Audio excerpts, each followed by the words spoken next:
மருமகள்ல அடுத்து என்ன நடக்க போகுதுன்னு வாங்க பார்க்கலாம். இங்கே ஈஸ்வரி முகத்தில் கரிய பூசி தமிழ்ச்செல்வி வாழ்க்கையில் ஜெயிச்சு காட்டி மறுபடியும் சின்ன மருமகளாக வீட்டுக்குள்ளே வந்தால் நல்லா இருக்கும்னு நீங்கள் நினச்சிங்கன்னா இந்த வீடியோவுக்கு ஒரு லைக் பண்ணுங்கள். மோகனா இருந்துக்கிட்டு கருப்புக்கிட்ட நீ சேதுக்கிட்ட தமிழ்ச்செல்வி விஷயமா ஏதாவது பேசுனியா அப்படின்னு மோகனா கேட்கவும், நான் பேசினேன், ஆனால் அவன் நிலையாவே இல்லை.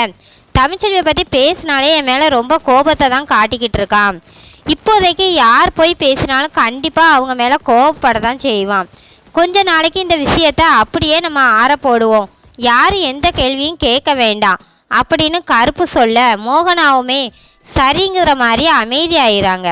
இன்னொரு பக்கம் தாமரை சாவித்திரி கிட்ட சொல்லிக்கிட்டு இருக்கிறாங்க, அம்மா மாமா இப்போதைக்கு மாமா தமிழ்ச்செல்வியை முழுசாக வெறுத்துருக்கிறாரு. இதுதாம்மா நமக்கு சரியான நேரம்.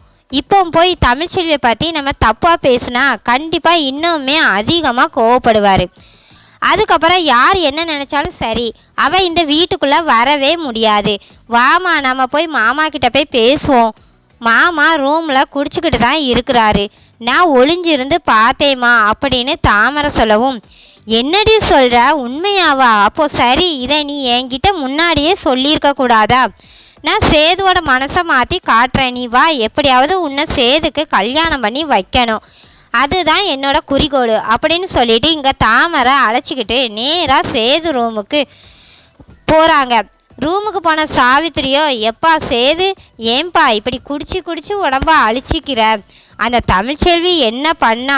நீ ஒழுங்கா அமைதியாக இரு.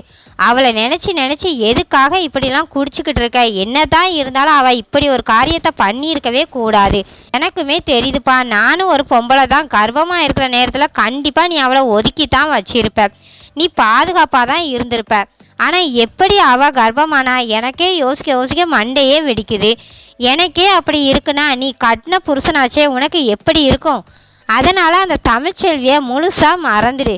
எதுக்காக சும்மா நினச்சி குடிச்சிக்கிட்டு உடம்பெல்லாம் கெடுத்துக்கிட்டு அப்படின்னு அங்கே இருந்து சாவித்திரி சொல்லவும், உடனே தாமரை இருந்துக்கிட்டு, ஆமாம் மாமா, அம்மா சொல்கிறது உண்மைதானே, தமிழ்ச்செல்வி ரொம்ப மோசம், உங்களுக்கு துரோகம் பண்ணியிருக்கா, யாரோட குழந்தையவோ வயிற்றில் சுமந்துக்கிட்டு இருக்கா.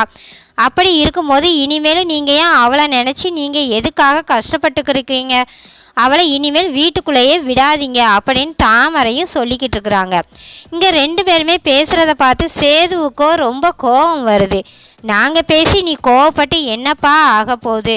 நான் சொல்கிறத கேளு. தமிழ்ச்செல்வி தான் உன்னை விட்டு போயிட்டாலே, உனக்கு துரோகம் பண்ணிட்டால, நீ எதுக்காக நினச்சி பார்க்குற?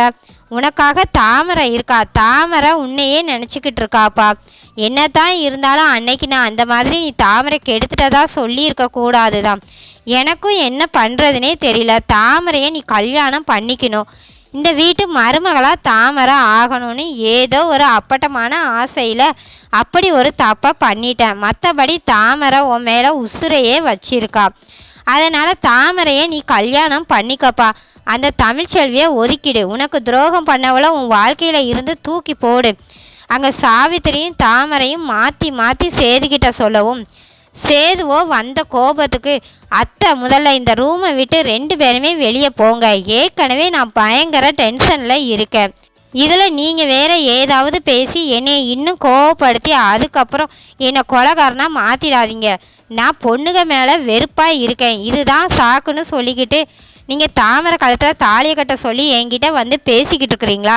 இனி என் வாழ்க்கையில் பொம்பளைங்கிறதுக்கு இடமே கிடையாது, முதல்ல இங்கே இருந்து வெளியே போடி அப்படின்னு தாமரையை பார்த்து கேட்க, உடனே அங்கே இருந்த சாவித்திரியோ, தாமரை அவன் பாவம் தமிழ்ச்செல்வி நினச்சி ரொம்ப கோவத்தில் இருக்கான், வா நாம் அப்புறமா பேசிக்குவோம், சேது நீ அமைதியாக இருப்பா அப்படின்னு சொல்லிட்டு சாவித்திரியும் தாமரையும் வெளியே போகவும், அந்த நேரம் எல்லாத்தையுமே மோகனா ஒட்டு கேட்டுறாங்க.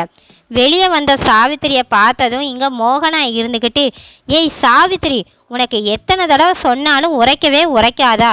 கொஞ்ச நாளைக்கு முன்னாடி தான் அவர்கிட்ட வந்து என் பொண்ணு கழுத்தில் தாலியை கட்ட சொல்லுங்க, சேதுக்கும் என் பொண்ணை கல்யாணம் பண்ணி வைங்கன்னு ஏதோ பேசினேன். இப்போ என்னன்னா மறுபடியும் சேதுக்கிட்ட வந்து உன் வேலையை காட்டுற, நீ எல்லாம் அடங்கவே மாட்டியா?